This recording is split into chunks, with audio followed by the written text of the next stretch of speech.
महाराष्ट्रातील दुर्गम आणि ग्रामीण भागात जिथे साध्या आरोग्य तपासणीसाठीही नागरिकांना अनेक किलोमीटर प्रवास करावा लागत होता, तिथे आता आरोग्य सेवा थेट दारात पोहोचतीये। राज्याचे उपमुख्यमंत्री तथा शिवसेनेचे मुख्य नेते माननीय आमदार श्री एकनाथजी शिंदे यांच्या नेतृत्वात सुरू असलेल्या फिरता दवाखाना योजनेनं राज्यातील आरोग्य व्यवस्थेला नवी दिशा दिली आहे।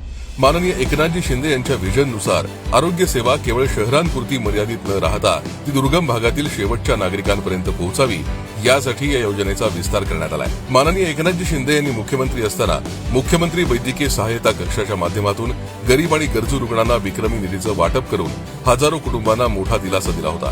गेल्या वर्षभरात या फिरत्या दवाखान्यांनी तब्बल 57,918 गावांमध्ये भेट दिली आणि सर्वात महत्त्वाचं म्हणजे 21,56,000 रुग्णांवर उपचार करण्यात आले। फक्त उपचारच नाही तर 4,34,000हून अधिक लॅब टेस्ट आणि आरोग्य चाचण्या करण्यात आल्या। फिरत्या दवाखान्यांमधून माता आणि बालकांची तपासणी, लसीकरण, पोषणासंदर्भात आरोग्य समस्या आणि गंभीर आजारांचं निदानही केलं जात आहे।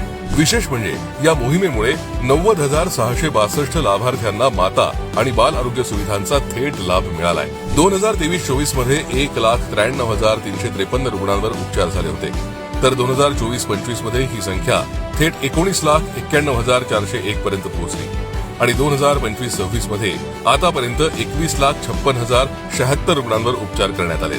हे फक्त आकडे नाहीत, तर माननीय श्री एकनाथजी शिंदे यांच्या नेतृत्वात दुर्गम भागातील लाखो नागरिकांपर्यंत पोहोचलेली आरोग्य सेवा आहे। आज आरोग्य सेवा शहरापुरती मर्यादित न राहता थेट गावागावात आणि नागरिकांच्या दारापर्यंत पोहोचताना दिसतीये।